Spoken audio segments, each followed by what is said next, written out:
नमस्कार, स्वागत है आप सभी का। समीक्षा अधिकारी, सहायक समीक्षा अधिकारी के लिए हिंदी मॉक टेस्ट की श्रृंखला में आज ये 22वां भाग है। इसमें हम लोग अति महत्वपूर्ण हिंदी के सामान्य हिंदी के सिलेबस के अनुसार जो है प्रश्नों को सॉल्व करेंगे और उसकी व्याख्या भी देखेंगे। आप इसको जो है एक मॉक टेस्ट की तरह सॉल्व कर सकते हैं और साथ ही साथ जो है आप अपने आंसर्स को कमेंट कर सकते हैं या लिख कर जो है अपना फाइनल स्कोर लास्ट में बता सकते हैं। स्टार्ट करने से पहले मैं आपको बता दूं कि अगर आप समीक्षा अधिकारी, सहायक समीक्षा अधिकारी परीक्षा के लिए तैयारी कर रहे हैं तो आप हमारे वीडियो लेक्चर प्रोग्राम से जुड़कर एक बेहतर और सुगठित तरीके से तैयारी कर सकते हैं, जिसमें सफलता के चांसेस जो है आपके बढ़ जाएंगे। इसमें हम लोग जो है वीडियो लेक्चर्स देते हैं, पीडीएफ में नोट्स प्रोवाइड करते हैं, टेस्ट सीरीज देते हैं, टेलीग्राम के माध्यम से सपोर्ट देते हैं और सब कुछ जो है सिलेबस के अकॉर्डिंग, सिलेबस के एनालिसिस के अकॉर्डिंग जो महत्वपूर्ण टॉपिक हैं सभी को अच्छे से कवर किया जाता है। ये अपने आप में एक संपूर्ण कोर्स है, इसमें अतिरिक्त कुछ पढ़ने की आवश्यकता नहीं पड़ती। बाकी जानकारी के लिए आप आर फाउंडेशन कोर्स लिखकर इस नंबर पर 9506742546 पर व्हाट्सएप कर सकते हैं।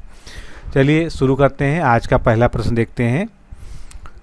निम्नलिखित में से अशुद्ध वर्तनी वाले शब्द का चयन कीजिए। 4 शब्द आपके सामने दिए हुए हैं, इसमें से जिस शब्द की वर्तनी अशुद्ध है वो आपको इंगित करना है, वही आपका सही उत्तर होगा।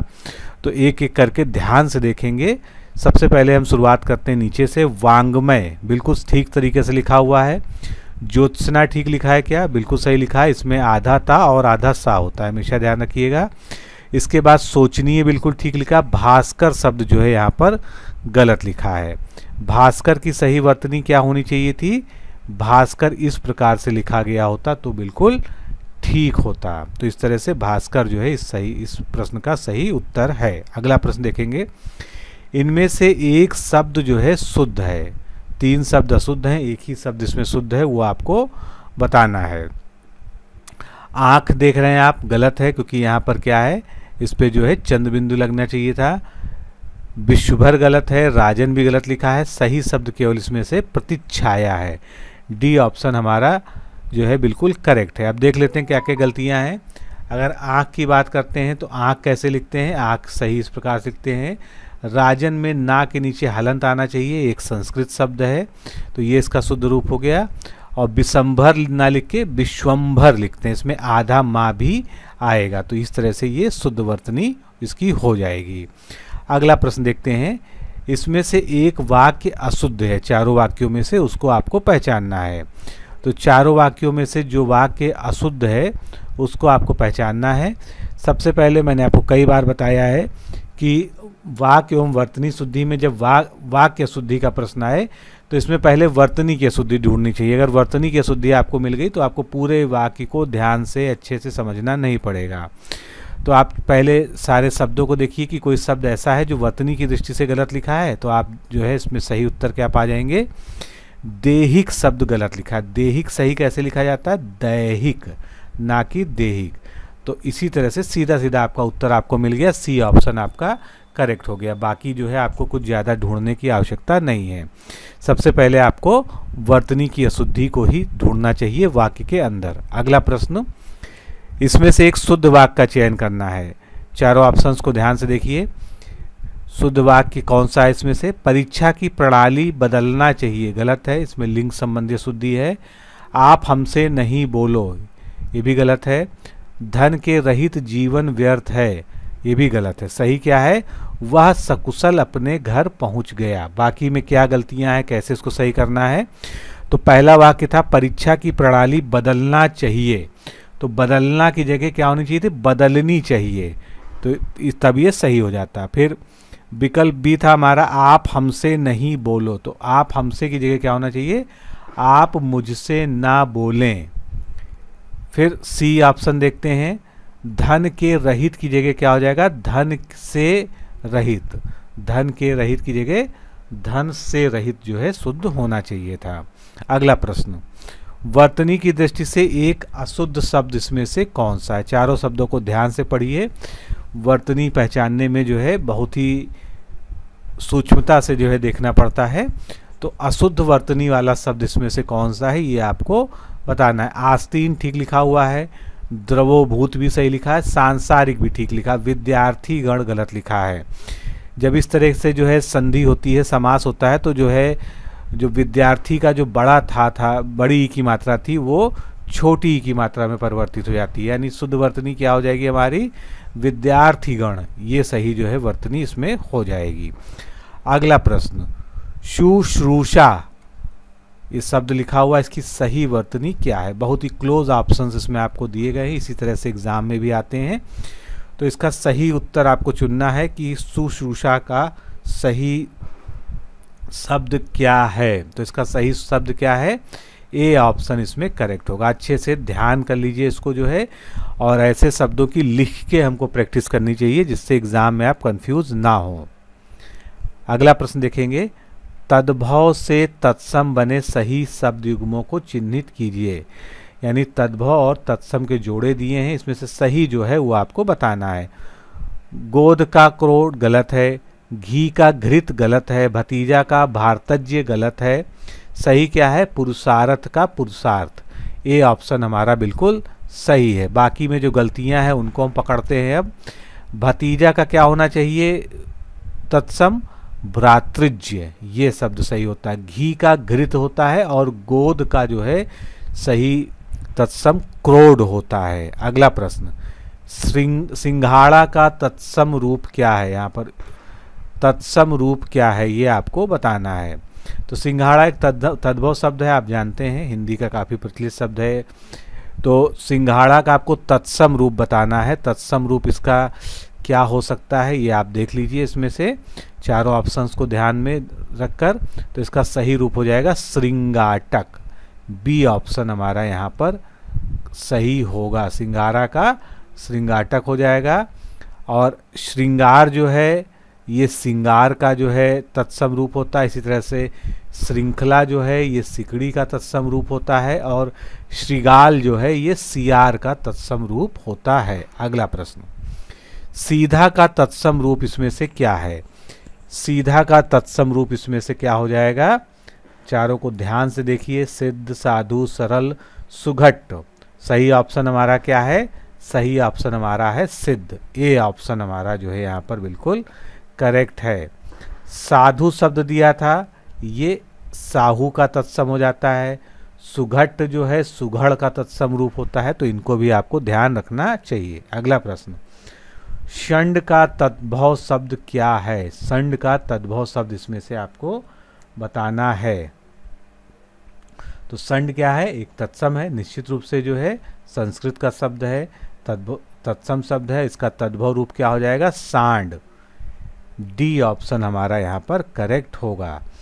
तो षंड का तो सांड हो गया। सर्प किसका जो है तत्सम होता है, सांप का होता है। इसी प्रकार षट किसका तत्सम होता है, छह का होता है। अगला प्रश्न, निम्नलिखित में से कौन सा एक तत्सम शब्द है। इसमें से तत्सम शब्द आपको बताना है। सारे ऑप्शंस को ध्यान से पढ़िए तब आप समझ जाएंगे इसमें से तत्सम कौन सा है। कर्तव्य, अवलोचना, अनूठा, आदर्श। इसमें से तत्सम कौन सा है, तत्सम हमारा शब्द है आदर्श। आदर्श अगर तत्सम है तो इसका तद्भव भी आपको पता होना चाहिए। इसका तद्भव होता है आरसी। आरसी इसका तद्भव रूप होता है। कर्तव्य का क्या होता है, तत्सम कर्तव्य होता है। अवलोचना का आलुंचन होता है, और अनूठा का जो है अनुत्थ होता है। अगला प्रश्न, तत्सम और तद्भव जो है आमने सामने दिए हुए हैं जोड़े में, इसमें से कौन सा जोड़ा सुमेलित नहीं है। तो नहीं पर ध्यान दीजिए, कौन सा सुमेलित नहीं है ये आपको बताना है। सबको ध्यान से पढ़िए तभी आप सही उत्तर तक पहुंच पाएंगे। जौ का यौ क्या सही है, बिल्कुल ठीक है। बेन का वेणु ठीक है।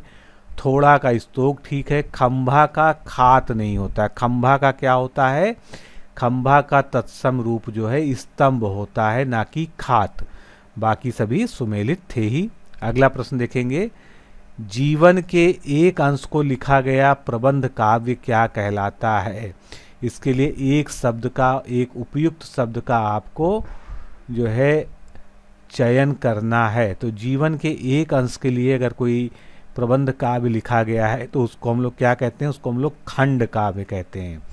सी ऑप्शन हमारा सही है। इससे जुड़े हुए कई चीज़ें हैं जिसको जान लीजिए, इम्पॉर्टेंट है आपके एग्जाम पॉइंट ऑफ व्यू से। तो जीवन के लिए जीवन के एक अंश को लेकर लिखा गया प्रबंध काव्य खंड काव्य कहलाता है। उसके बाद जो है किसी व्यक्ति के स्मरणीय घटनाओं का उल्लेख जो होता है उसको संस्मरण कहते हैं। संस्मरण में पूरी जिंदगी की गाथा नहीं लिखी जाती है, केवल मुख्य मुख्य स्मरणीय जो घटनाएं होती हैं उनको उकेरा जाता है। तो इसी तरह से जीवनी एक होती है जो आप लोगों ने पढ़ी होगी। दूसरे के द्वारा अगर किसी का जीवन चरित्र लिखा गया है तो उसको हम जीवनी कहते हैं, और अगर अपने द्वारा स्वयं का लिखा जाता है तो उसको हम आत्मकथा कहते हैं। संपूर्ण जीवन के सर्गबद्ध काव्य को जो है महाकाव्य कहा जाता है। अगला प्रश्न, मन को मोह लेने वाला, इस वाक्यांश के लिए एक उपयुक्त शब्द आपको चुनना है। मनमोहक, ममहित, मतिमांद, मुमूर्षा। तो सही शब्द क्या हो जाएगा? मन को मोह लेने वाला यानी मनमोहक। ए ऑप्शन बिल्कुल करेक्ट है, इसमें कोई संशय नहीं होना चाहिए था।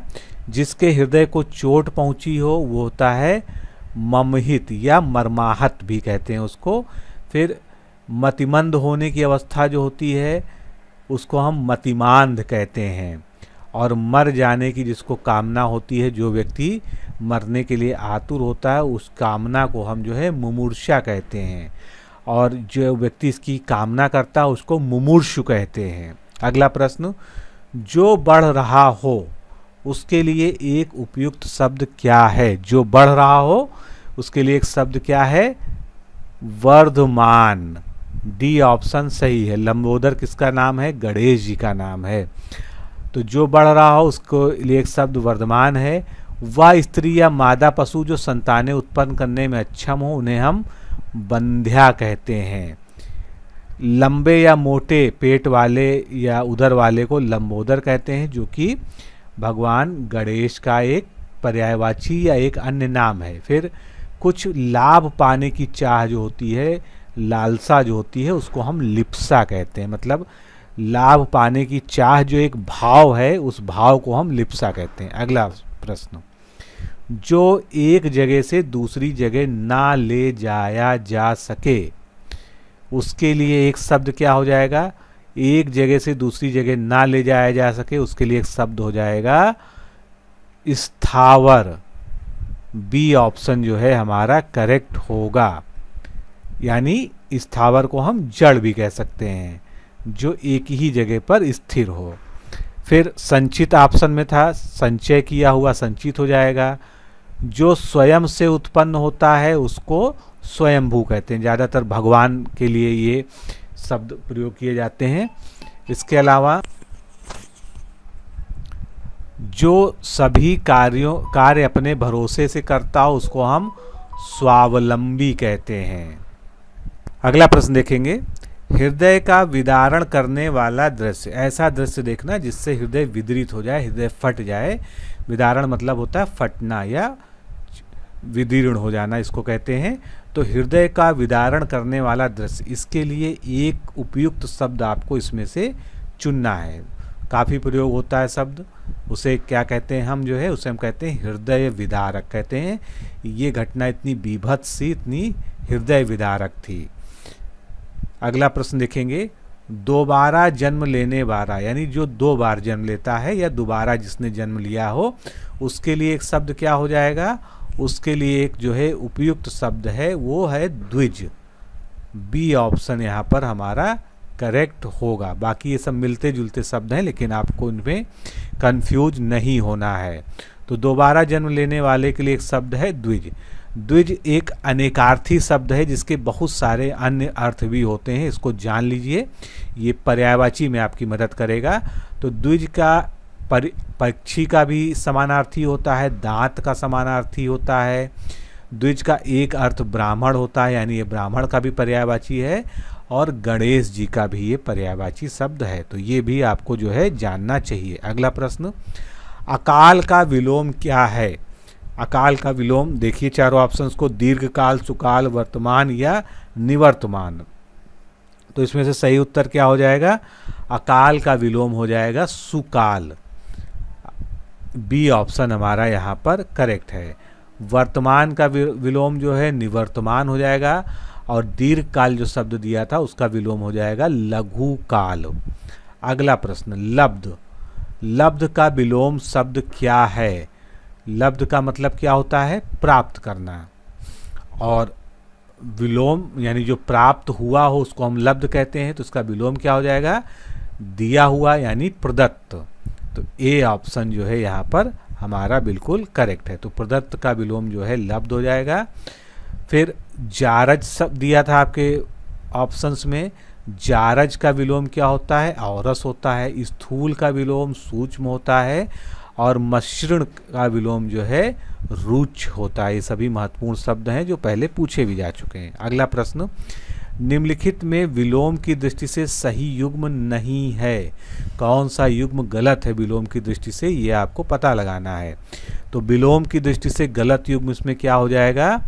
ये देखिए आप जो है, वक्र ऋजु कैसा है? ठीक दिया हुआ है, बिल्कुल सही है। विपत्ति का संपत्ति होता है, निषिद्ध का विहित होता है, आवर्तक का प्रवर्तक नहीं होता है। बी ऑप्शन जो है यहाँ पर गलत है। आवर्तक का विलोम अनावर्तक होता है, ना कि प्रवर्तक। अगला प्रश्न, बंध्या या वंध्या भी इसको लिखा जाता है कहीं कहीं पर। तो बंध्या या वंध्या का विलोम शब्द इसमें से क्या है? बंध्या मतलब जो है जन्म देने या उत्पादन करने के लिए उपयुक्त ना हो। जमीन के संदर्भ में भी हो सकता है और किसी स्त्री के संबंध में, किसी जानवर के संबंध भी हो सकता है। तो इसका उल्टा क्या हो जाएगा? उर्वरा, यानी जो जैसे जमीन के संबंध में कहें उर्वर, यानी यहाँ से जो है कोई पैदावार हो सकती है। तो बंध्या का विलोम जो है उर्वरा हो जाएगा। लिप्त का विलोम क्या हो जाएगा? निर्लिप्त हो जाएगा या संलिप्त भी हो सकता है। दृष्ट का विलोम विनीत हो जाएगा और प्रतिवादी का विलोम जो है वादी हो जाएगा। अगला प्रश्न देखेंगे इसमें से, निम्नलिखित में से कौन सा एक युग्म गलत है? ये भी क्या है? विलोम दिए हैं, एक तरफ शब्द दिया, एक तरफ विलोम दिया है। इनमें से कौन सा युग्म गलत है ये आपको बताना है। तो गलत युग्म इसमें से पहचानने के लिए आपको जो है ध्यान से इसमें देखिए कौन सा गलत हो सकता है। स्तुत्य यानी जिसकी स्तुति की जानी चाहिए, और निंद जिसकी निंदा की जानी चाहिए, बिल्कुल ठीक दिया है। उत्तम का अधम भी ठीक दिया है। कोप का कृपा सही दिया है। चिरंतन का शाश्वत गलत दिया है। चिरंतन और शाश्वत का दोनों अर्थ एक ही होता है, जो हमेशा रहे, यानी जिस तरह से हमारा शब्द होता है सनातन, जो हमेशा रहे या जो शाश्वत रहे या जो चिरंतन रहे, सभी का मतलब एक ही होता है। तो चिरंतन का विलोम क्या होना चाहिए? नश्वर, यानी जो नष्ट हो जाए, जो हमेशा ना रहने वाला हो, वो नश्वर होता है। अगला प्रश्न, श्रव्य का विलोम क्या है? श्रव्य का मतलब जो सुनने योग्य हो, इंग्लिश में कहेंगे तो ऑडिबल, जो सुनने योग्य हो। तो उसका उल्टा क्या हो जाएगा यहाँ पर? जो देखने योग्य हो, या तो उसको हम दृश्य कहेंगे। ऑडियो का जैसे ऑडिबल तो वैसे विजुअल, ये उसका उल्टा हो गया। बाकी शब्द इससे मिलते जुलते दिए हैं लेकिन वो गलत हैं। तो श्रव्य का विलोम एक तो दृश्य हो गया, और दूसरा आपसे अश्रव्य भी कभी पूछा जा सकता है, ये भी इसका सही विलोम हुआ। अगला प्रश्न, अच्छा विद्यार्थी पिता की आज्ञा का पालन करता है। इस वाक्य में विशेष्य है, कौन सा शब्द इसमें विशेष्य है? तो विशेषण शब्द को आप पकड़ लेंगे, या जिसकी विशेषता बताई जा रही हो इस तरह से आप पकड़ लेंगे तो आप विशेष्य को पहचान लेंगे। तो पूरे में देखिए किसकी विशेषता बतलाई जा रही है, वही जो है आपका विशेष्य है। विद्यार्थी की विशेषता बताई जा रही है कि वो अच्छा है। अच्छा विद्यार्थी पिता की आज्ञा का पालन करता है। तो अच्छा यहाँ पर विशेषण है जो कि विद्यार्थी की विशेषता बता रहा है। तो हमारा विशेष क्या हो गया?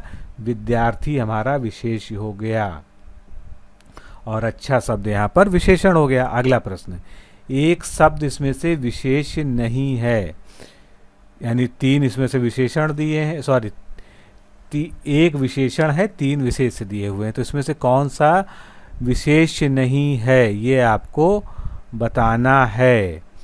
तो ज्योतिष, शाप और श्रम ये सभी क्या है? ये जो है विशेष नहीं है। और प्रदत्त क्या है?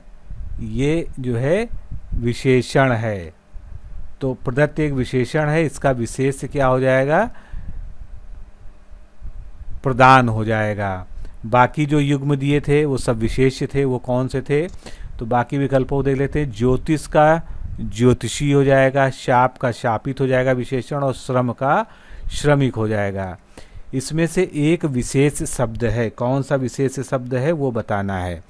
तो विशेष शब्द इसमें से क्या हमारा हो जाएगा, निसर्ग। सी ऑप्शन हमारा यहाँ पर बिल्कुल करेक्ट है, ये हमारा विशेष्य है, बाकी सभी विशेषण हैं।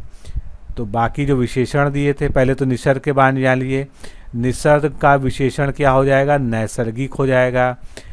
दरिद्र जो विशेषण है, इसका विशेष क्या हो जाएगा, दारिद्र्य। राष्ट्रीय का राष्ट्र हो जाएगा, और सामसिक का समास हो जाएगा। इसको उल्टा पढ़िए तो ज़्यादा आसानी से याद होता है। दारिद्र का दरिद्र, राष्ट्र का राष्ट्रीय, समास का सामासिक। अगला प्रश्न देखते हैं। लाखों लोग ताजमहल देखने जाते हैं। ध्यान से वाक्य को पढ़िए। इस वाक्य में विशेषण शब्द जो है वो आपको चिन्हित करना है। तो निश्चित रूप से जो है बहुत सीधा सा इसका उत्तर हो जाएगा। इसमें एक शब्द है लोग। लोग क्या है, लोग यहाँ पर विशेष का कार्य कर रहा है। इसकी विशेषता क्या है कि वहाँ लाखों लोग हैं, यानी लाखों क्या है, विशेषण शब्द है। वैसे भी आप जानते हैं कि लाख जो है या लाखों एक संख्यावाचक विशेषण है। तो ये लाखों जो है विशेषण है जो लोग की विशेषता बता रहा है। अगला प्रश्न देखेंगे। एक शुद्ध विशेष विशेषण युग्म नहीं है, यानी इसमें 3 जो है युग्म विशेष विशेषण के शुद्ध हैं, एक युग्म इसमें से अशुद्ध है। अशुद्ध वाला आपको बताना है। ध्यान रखिएगा, यहाँ पूछा गया है युग्म शुद्ध जो नहीं है वो आपको बताना है। चिंता का चिंत्य ठीक है, कथन का कथित ठीक है, ईष्ण का इष्ट ठीक है। गेय का ग्रस्त गलत है। क्या होना चाहिए, गेय का गायन होना चाहिए विशेष, और ग्रस्त का जो है ग्रास होना चाहिए। अगला प्रश्न देखेंगे। निम्नलिखित वाक्यों में से किस एक में सार्वनामिक विशेषण का प्रयोग किया गया है। सार्वनामिक विशेषण के बारे में आप जानते हैं कि ऐसे शब्द जो मूल रूप से सर्वनाम होते हैं, लेकिन उनका जब प्रयोग जो है संज्ञा से पहले इस प्रकार होता है कि वो जो है किसी विशेष की विशेषता बताने लगते हैं, विशेषण की तरह प्रयोग होने लगते हैं, तो वो सार्वनामिक कहलाते हैं, सार्वनामिक विशेषण कहलाते हैं। तो इसमें उत्तर देखेंगे आप जो है, तो ध्यान से आप समझेंगे। यह आदमी ईमानदार है। तो यहाँ पर आप देखेंगे यह शब्द जो है ये आदमी की विशेषता बता रहा, इंगित कर रहा है कि यही आदमी है, यानी विशेष रूप से उसको विशेषता बता रहा है, और प्लस जो है वो संज्ञा से पहले आया है, तो वो सार्वनामिक विशेषण हो गया। फिर से समझ लीजिए इसको। सर्वनाम के निजवाचक और पुरुषवाचक रूपों में से भिन्न सर्वनाम, यानी वो तो ना तो निजवाचक होना चाहिए ना पुरुषवाचक होना चाहिए, उससे भिन्न सर्वनाम जब किसी संज्ञा से पूर्व आए तो उन्हें हम सार्वनामिक विशेषण कहते हैं। जैसे यह आदमी ईमानदार है, वह महल आलीशान है। तो इसमें यह और वह सार्वनामिक विशेषण हैं। तो दोस्तों इस तरह से आज के इस सेगमेंट में हम लोगों ने 30 महत्वपूर्ण प्रश्नों को हल किया। अगर आप इस सीरीज को लगातार फॉलो नहीं कर रहे थे तो निश्चित रूप से आपको फॉलो करना चाहिए। फिर मिलते हैं अगली श्रृंखला में। नमस्कार, धन्यवाद।